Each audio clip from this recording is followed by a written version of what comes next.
ரவீந்திரன் துரைசாமி இணைப்பில் இருக்கிறார். அவரிடம் பேசலாம். வணக்கம் திரு ரவீந்திரன் துரைசாமி.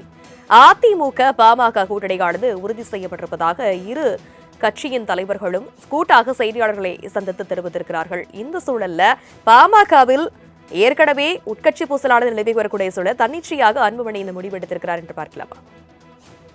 அன்புமணி இந்த முடிவுல தான் இருந்தார். ஏற்கனவே அவர் தொடர்ந்து திமுக எதிர்ப்பை எக்ஸசிவாட்டே திமுக எதிர்ப்பை செய்து திமுக எதிர்ப்பு நிலைப்பாடு தாங்கிறத தெள்ள தெளிவா காட்டிட்டு தான் இருந்தாரு.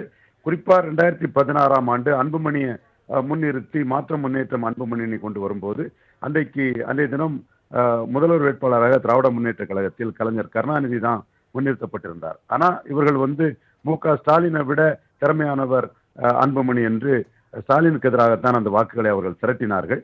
எனவே அந்த வாக்காளர்கள் திராவிட முன்னேற்ற கழகத்திற்கு குறிப்பா மு.க. ஸ்டாலினுக்கு எதிரான வாக்காளர்கள் என்ற அடிப்படையில் இன்றைக்கு திமுகவிற்கு எதிரான பெரிய அணியை கட்டமைக்கக்கூடிய சக்தி படைத்த எடப்பாடி பழனிசாமியுடன் அன்புமணி சேர்ந்திருக்கிறார். Early bird will catch the play என்பதற்கு ஏற்ப முதலிலே போய் எடப்பாடி பழனிசாமியுடன் அவர் அந்த கூட்டணி அமைத்திருக்கிறார்.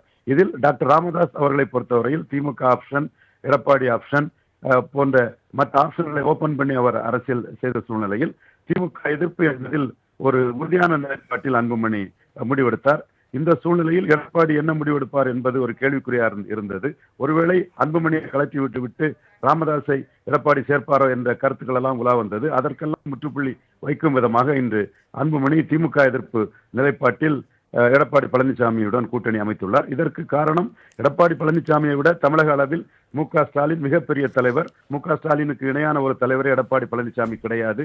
பல இடங்களில் அதிமுக எடப்பாடி பழனிசாமி தலைமையில் 4வது இடம் டெபாசிட் இழப்பு என்று தெற்கே மேற்கே எல்லாம் அடைந்த சூழ்நிலையில் வன்னியர்கள் பாமகவினர் பலமா இருக்கக்கூடிய தர்மபுரி, சேலம், விழுப்புரம், சிதம்பரம், கள்ளக்குறிச்சி, நாமக்கல் போன்ற பகுதிகளில் மு.க. ஸ்டாலினை விட இந்த 36 சட்டமன்ற தொகுதிக்குள் பெரிய தலைவராக எடப்பாடி பழனிசாமி இருப்பதாலும் இந்த சேலம், தர்மபுரி பகுதியில் பாமகவிற்கு சீட் கன்வெர்ட் பண்ணக்கூடிய ஒரு சூழ்நிலை இருப்பதாலும் அன்புமணி முதலிலே அதிமுக கூட்டணியை ஏற்படுத்தியுள்ளார். இது பாஜகவின் மீறி செய்த செயலாகத்தான் நான் பார்க்கிறேன்.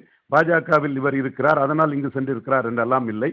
பாஜக கூட்டணியிலும் அவர் இருப்பார், மாற்று கூட்டணியிலும் அவர்கள் இருந்திருக்கிறார்கள் என்பது வரலாறு. இந்த வகையில் தங்களுக்கு எது நன்மை, தங்களுக்கு எது லாபம் என்ற அடிப்படையில் ஒரு குறிப்பிட்ட பகுதியில் சேலம், தருமபுரி போன்ற பகுதியில் செல்வாக்குள்ள எடப்பாடி பழனிசாமியுடன் சேர்ந்தால் வெற்றி பெற முடியும் என்ற அடிப்படையில் பாமக அன்புமணியினர் அதிமுக கூட்டணியில் சேர்ந்திருக்கிறார்கள்.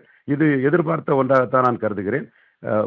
நிச்சயமாக இந்த அணி சேலம், தருமபுரி பகுதியில் ஒரு பலமான அணியாகத்தான் இருக்கும். ரைட். இணைப்பில் உங்களுடைய கருத்துக்களை பகிர்ந்தமைக்கு நன்றி திரு ரவீந்திரன் துரைசாமி.